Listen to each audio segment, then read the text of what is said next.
As women, we are strong. One of you is about to become Miss Universe. Miss Trinidad and Tobago is Miss Universe. We are resilient.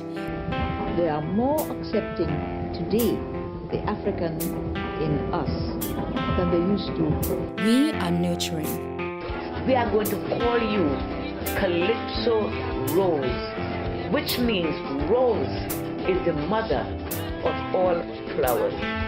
We each have a story that can inspire and motivate others. I thank God for every blessing He has given me, especially this son. Every week at the Xanadu Tropical Resort, we chat with some of the most beautiful women who are making an extraordinary contribution to Trinidad and Tobago. They share their journey unscripted and real. This is The Pink Ego. Today on The Pink Ego. She has been performing comedy right now for some 6 years. Is the first female stand-up comedian from the Caribbean. She has toured North America. She has just had her first female comedian show in concert by herself, and she is quickly rising to become one of the world's best female comedians. Ladies and gentlemen, it gives me great pleasure to welcome on stage Nikki Crosby.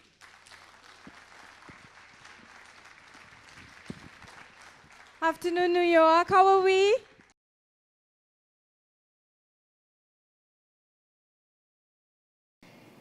So, Miss Nikki Crosby, thank you so much for coming today. Of course, Stacey. Woman power. Of course, supporting women all the way. I was excited to have you here because we met about a couple of weeks ago, and you see persons on TV, and then you don't know what you're gonna get in real. But with you, it seems like what you see is what you get. What you right? see is what you get. I mean, I've been doing this for so long. I couldn't pretend for all them years. You know what I mean? Yeah. This is Nikki. Yeah, and it's just amazing to see the progression of who you are as a person as well, and as a woman also. So congratulations to all your success. Oh, thank you so much. I mean, sometimes I look back at it and I think, wow, I did so many things, you know, and I guess when you're younger too, you're so brave. Yeah. You're just going after everything, and I'm still going after stuff. Yeah. So I think that's part of me, and that's what I encourage kids to do, to just go after everything. Yeah. One life to live, you know? Definitely. But before we get to the present, obviously, we take us through the journey. How did Nikki... I'm a long journey, boy. You have time for that, girl? How did Nikki start, basically? Well, I think I go way back to as far as 3 years old, because my mom told me I always had this spirit in me where I always like to perform and imitate the family members, and right through growing up I used to dance and make people laugh. So I think when I take that journey, I always go back to that, because I think it's been in me as long as I could remember. Growing up in school, I was the class clown, you know. I was the one that would make the whole class crack up, and when the teacher turned around, I alone serious and everybody else in trouble.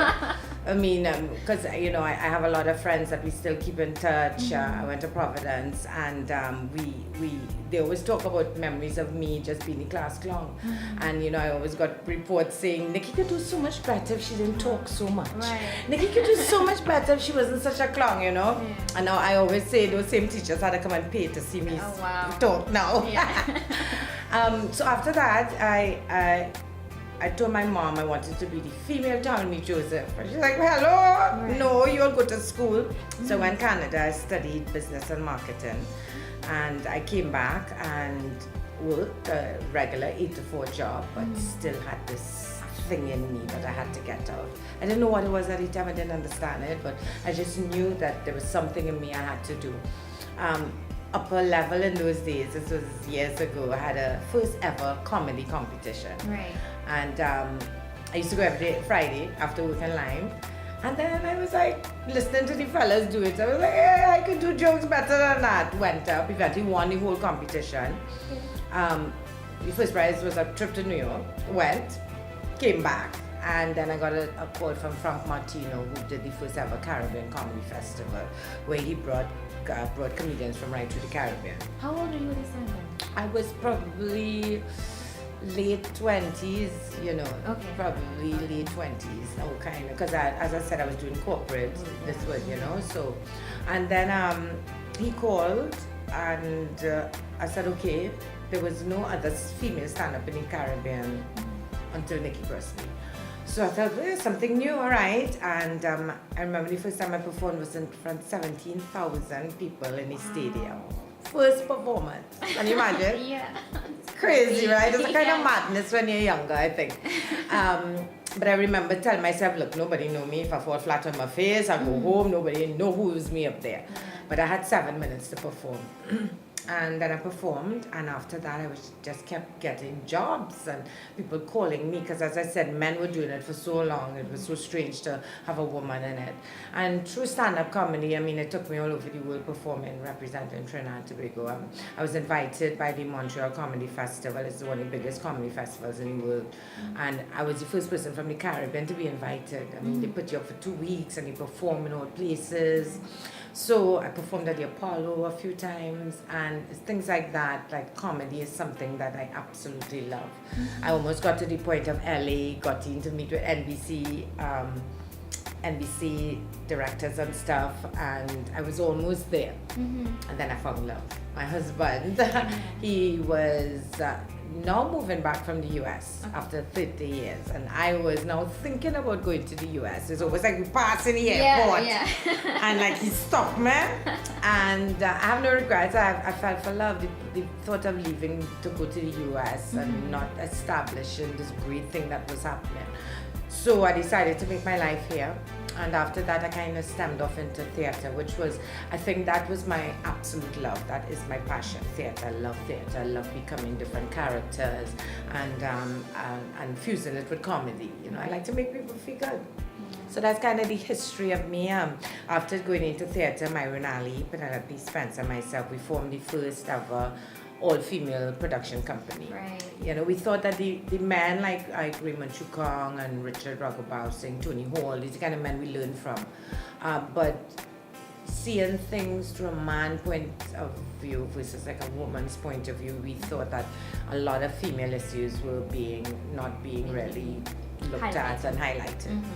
So that's why it gave us the drive to kind of start our all-female production. We've really produced some really amazing stuff in the past few years. But in terms of, you said, you know, being the first female stand-up comedian, were there any challenges? I mean, in terms of even with the guys, you know, sometimes, you know, men are. I think, well, firstly, I think the guys that I worked with were people like Tommy Joseph, Sprang Alang, Errol Fabian in those days, John Agitation, man I learned a lot from. There was always that respect. They took Nikki like a little sister, and they really guarded me and really took care of me. So when we would go on tour, and it would be my first time traveling, Washington, Philadelphia, going all over these places, they always took care of me. What I had problems was I think more the promoters. You know, you would go to, you alone, only female, 6 other guys on a show, and there's not changing rooms for me, mirror, things that you take for granted that females need, privacy.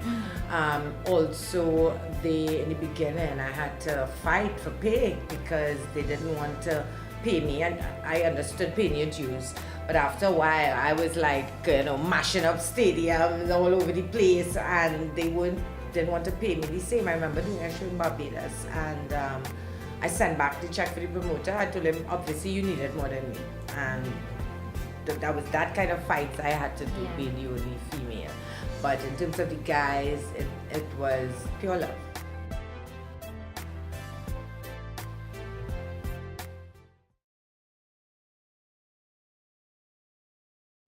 Okay, so you've started the production company with two of your best friends. Yeah. I mean, I used to call it P&M. Yeah. Penny, Nikki, and Myron, the true P&M. Yeah, because I mean, so much growing up watching you guys and stuff too. What has been that journey like in terms of the three of you working together and trying to build a platform, you know, for yourselves? It encouraged us to write more, because theater, a lot of theater. We have a lot of local theater, yes, but sometimes we take American plays, English plays, and rewrite them, fix them for our culture. And very successful plays, and that have been successful. Things like Best Little Whorehouse in Guapo. It was really the best little house in Texas. I remember. Yes, and Penny rewrote it, adapted it to the Trini culture, and nobody would ever think that play wasn't written for Trinidad. So we were doing that for many years, because there are many great plays out there that we can put on here. But having your own theater company also encouraged you to write, push that side of you. So it really encouraged, like Penelope Spencer is one of our best writers in the Caribbean, and it really pushed it, also pushed Myron Ali and myself. We would start to write. We're like, why we important plays? Let's write our own plays. So it gave us that encouragement to do something we probably would not have had the courage to do before, which is write a full-length play, write production. So for us, it was about that, and also getting women issues out. The name of the company was Ha Ha Ha Productions. So it's supposed to make you laugh, it's supposed to make you feel good. So even though we dealt with serious issues like rape, abuse, physical, mental abuse, child abuse, or whatever, we dealt with it through comedy. So you would laugh, have a good time, but when you reach home, you would say, I remember what we were talking about, and that for us is what theater is. Yeah. Dealing with life through the stage, bringing life on stage. In terms of you being, just as a woman, were there any insecurities that you had to deal with, and that maybe issues that you probably would have had to transition from as well? I think, I have nieces. I'm very close to my nieces, and my husband has grands, and there are plenty of girls around us, and I try to really build on their confidence, because it could be so scary in the world growing up as a young lady. Firstly, the pressures of sex. Now they have a lot more pressures than when I was growing up, So I think that I learned the hard way of loving yourself. Loving yourself, I think, is a big thing, and I think that's what's missing with a lot of the next generation, a lot of the kids. Learning to love yourself, because they live in this perfect world, the perfect selfies, the perfect, everything is TV and glamour, and it's sad, because yesterday I was listening to a girlfriend of mine talk about her daughter's age, and she was in her journal, and she said she's fat and she's ugly, and it breaks my heart. So I think my challenges were kind of among that. I think everybody have their insecurities, but I think how I mastered it was my mouth, and I think that's what I built on. So when I was embarrassed by something, I'd always make a joke about it. So if a boy was, say, pressuring me to something I didn't want to do, I would always laugh it off and make a big joke and have him laughing, and then, he got home, and I go, Comedy kind of saved the day for me. That was it growing up. So I think I use comedy as an umbrella to deal with difficult insecurities. I've learned from my insecurities, and then there's another part of the insecurity, being a performer. Performing in front of Trinidad and Tobago is not an easy crowd. It is. Anybody who tells me they want to do comedy, I'm like, are you crazy? Because to make people laugh on the whole, but Trinis is like a pay me money, make me laugh, and they sit around watching your cut eye. So I think having that insecurity of performing on stage is something that I got over. I remember the second time I performed, which was not at the big comedy festival, it was at Spectacular Forum on Henry Street. And there used to have about maybe 2,000 people, and I was performing the second time. And while I'm performing, a man in front asked me, well, where does Red Girl come out from? I never forget that. And I stopped my routine to answer him. Well, I won this competition, and I'm explaining it, and then all of a sudden I started to hear this slow clap kind of coming, and it was the first and only time I ever got kind of run off a stage. I heard the clap coming, so I was like, okay, thank you. And it was the most difficult thing. And the next night I had a show in Point Fortin. So coming from that show where I was literally in tears after Errol was talking to me, and I told him, okay, I tried comedy. I did well, and I had a flop night, I did it. And he's like, no, you have a show tomorrow night. So cry your tears, get back on the comedy horse, and let's go. And then point forth and mash up that night. So you also have to deal with the insecurities of performing in front of a very difficult crowd. We have performed all over the world and we have a really high standard of humor. Right. Meaning that we just don't fall for any simple, like Trinis, you have to make them laugh. And I've been blessed to been accepted by the Trinbagonian crowd. And they love Nikki and they love Granny, you know. Granny's a whole different person to Nikki. And that was also a whole different character that I had to develop, and people see as a total different entity to Nikki. They love Granny, you know. So I've had to overcome those insecurities, I think, as a performer and as a woman, period.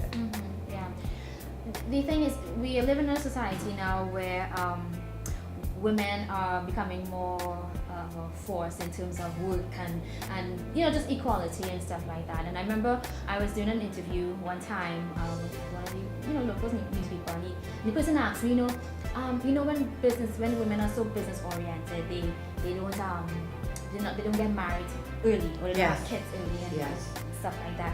I mean, how do you feel about that? And it's like you can't have it all. I don't agree with that, really.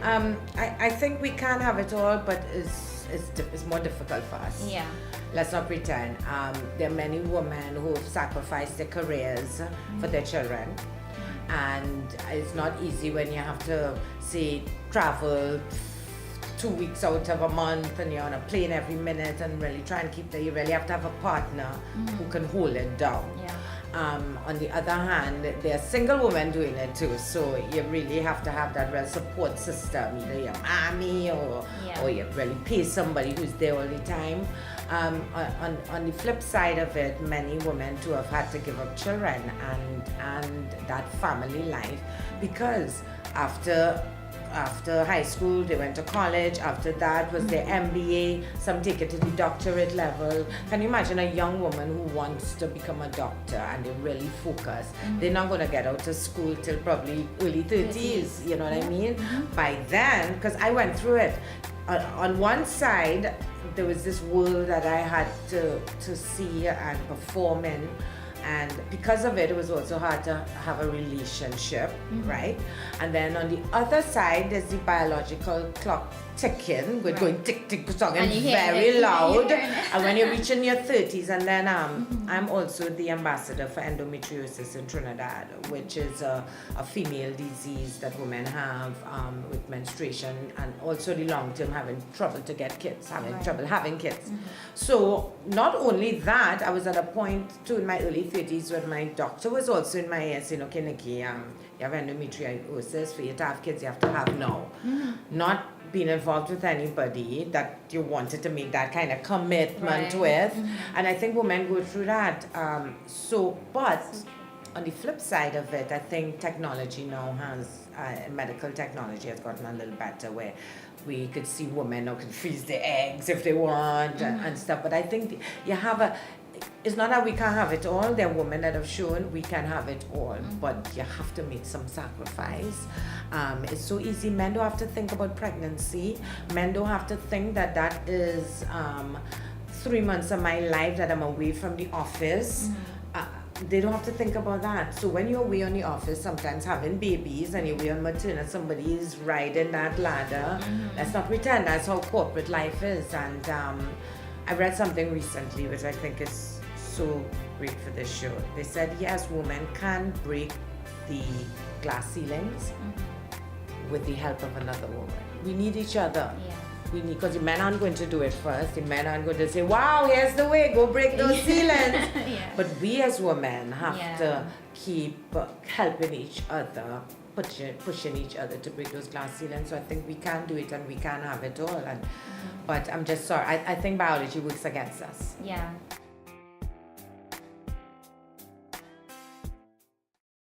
Because of meeting my husband later on in life, I was in my late 30s when I met him. And then now in my 40s, trying to get pregnant with endometriosis was very difficult. So for me, it wasn't a time. It was a timing thing. If maybe I'd met him in my 30s and my doctor was saying have a baby, then it would have happened. but I didn't meet so for me, that's how it worked, and that's because I have no kids now, but I do a lot of work with kids. I think this was maybe my calling in life.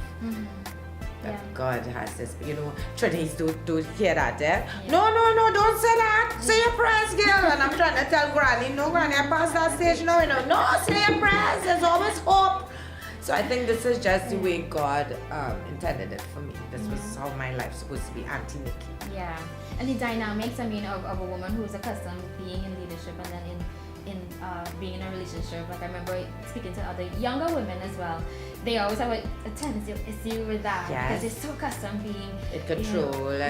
So and it's like they have to kind of now reprogram themselves to think, okay, I'm in a relationship and this is the person that I have to respect.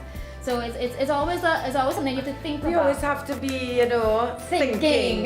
Because we know sometimes we have to think for the men too. Exactly. So it's all and then sometimes we overthink as well. It's all about that balance. And maybe, my nieces and maybe their kids will see a time when women don't have to be in all these kind of positions where we have to think so hard. I mean, family life is super important to women, right? But we also have a new age of women now that don't want that. Exactly. True. I'm sure more women I talk to, I'm talking about professional women in their 20s and so telling me straight out, no kids, no marriage. When they want a little booty call, they make a booty call. But they have their homes, their lives, and they can't imagine now, as you say, a man coming into that space and now they have to, what time are we cooking? What I cook today? Women's lives have changed over the years, and I'm realizing with the new millennia too, that millennia generation, women are about, this is me. I have my degree. I'm doing my thing. I don't want children. So the pressure of the marriage with it is not, they're telling themselves they don't want to get married either. And I think too, we have a kind of a warped sense of marriage too now, that because of so much issues with even with relationships and men and stuff like that, we tend to fear that. And so we're like, okay, look, I want to just focus on my career because I don't want the stress of dealing with Go that. back to the booty call. When they want a booty call, they make a booty call. So you see how it's been changing. Exactly. You see how it's been changing. Men have been doing that for years. Men have been doing it for years, and women are now in control and realizing, but wait, I don't need no man. And it's not because they're feminists and they're anti-man and people get tired up. It's just that women are, I think about, my grandmother had it, She was one of those powerful women that had it. Yes, she went down the road of being married at 21 and her whole life, children, grandchildren. But if a 21-year-old came to me now and said, Nikki, I'm thinking about God, I would slap her. So no, there's so much, because as you get older, you realize that's why I can talk now. I mean, in your 20s as a young woman, as you said, you're so insecure, you're fishing, you don't know who you are. And many times you kind of become the man that they want, the woman they want you to. So you're kind of working your life around guys in your relationships and stuff. But in your 30s, you kind of start to find who you are. You start to get a little more stable of what you want in life. And by 40s, it's all gone. 40s, you know what you want. You're confident. You've made your mistakes. You've gone through the drama of men, relationships. You're more stable. You have your kids now. So it's a nice progression with women. What would you tell your 21-year-old self? Oh gosh, I wish I could go back. They really say the youth is wasted on the young. I think in my 20s, I was such a romantic. I cried a lot. My heart was broken a lot. I fell in love a lot. I would tell myself definitely, don't fall in love, girl. Don't fall in love so much. But I think that was my spirit. I'm a lover, I love being in love. I'm a romantic, and I really did. But in my 20s too, that's when I went to school to live. So I was brought out of the little dot of Trinidad and just saw the world, and this whole world opened up to me. So I encourage anybody in their 20s, if they have the opportunity to travel, it could be the Caribbean, to just kind of find yourself, because sometimes we get, as I say, boyfriend, girlfriend, and you're so entwined, so young in relationships, and that I think was my problem. I had boyfriend-girlfriend relationships that lasted 4 or 5 years, and I'm like, geez, I wasted so much years on you, and I should have been just finding myself, traveling, really focusing on what you want and going after it, Yeah. So Nikki, now, I mean, in terms of what's been happening now? Now. Okay. Well, I'm back on radio, something I really enjoy because the station I'm on, 96.1, is very youth-oriented. Right. And I think a voice of reason with a youthful feel is what is needed. Our youths need to hear positive stuff, things that will not make them feel to give up. It's so easy to want to give up now because life is so hard for a young person and there are so many challenges. So I think the work I'm doing, and I see it as work, I don't see it as, well, on radio, I see it as work, doing the work to really build our youths and national development. So I really enjoy that. I would work there for free. Don't tell the boss. Chow, I was joking. Don't tell the boss. But because I love it. Yeah. I also, because I think it's important, I do a lot of work with schools. So I do a lot of mentoring in schools. I do a lot of feature addresses at schools' graduations. I realize I'm a mentor. I didn't go looking for it, but I am, and I take it seriously. Yeah. So it takes a lot of time, and we go all over the place, my hubby and I. He takes me everywhere. I mean, I have some graduations coming up in Faisapad, Princeton, Palaseco, Manzanilla. You know, it's important not to just do the Port of Spain schools to go out there. So I do a lot of that. And the last thing I've wanted to really focus on, and I'm putting everything into it, I want to open Nikki Land Park for families and children, and that's what I've been working on. Fine-tuning everything, making sure I do everything right, get all the money I need to get, and really do it right. Yeah. So it's going to take a lot out of me, but I'm up fit. I think you can do a good job of it. Yeah, that's where my passion is, children, and I think if children have safe, comfortable family environments to go to it, you know, because recently I went back to school to do a degree in psychology. It was more for me, I think, because I do so much work with young people and kids, and I just really wanted to get in their minds and really try and help as many without being it so official. I'm a psychologist. I think I do the work all the time. So after going back to school and realizing, you know, how much development and how much work it takes to develop kids and their mind and to really make them citizens, really good citizens that will do the right things. So much work have to go into the childhood stage. So whatever I can do to really help with kids in this country, children in this country, I'll do the work, and that's where my heart is. Yeah. I ask everyone this question in terms of legacy. What would you want your legacy to be? Nikki cared about the kids of Trinidad and Tobago. She loved the children and women. I mean, I do a lot of work with women issues. She was a fighter advocate for children rights. That would be what I'd want my legacy to be, that I was an advocate for children's rights. And that's an amazing legacy. Yeah. And I wish you all the best, and I know that you can accomplish that. And I wish you the best at your new show. I mean, like, you know, as we say, we women have to help each other, and I'm so glad to be here. Yes, thank you for being here. Thank so you. much. All right.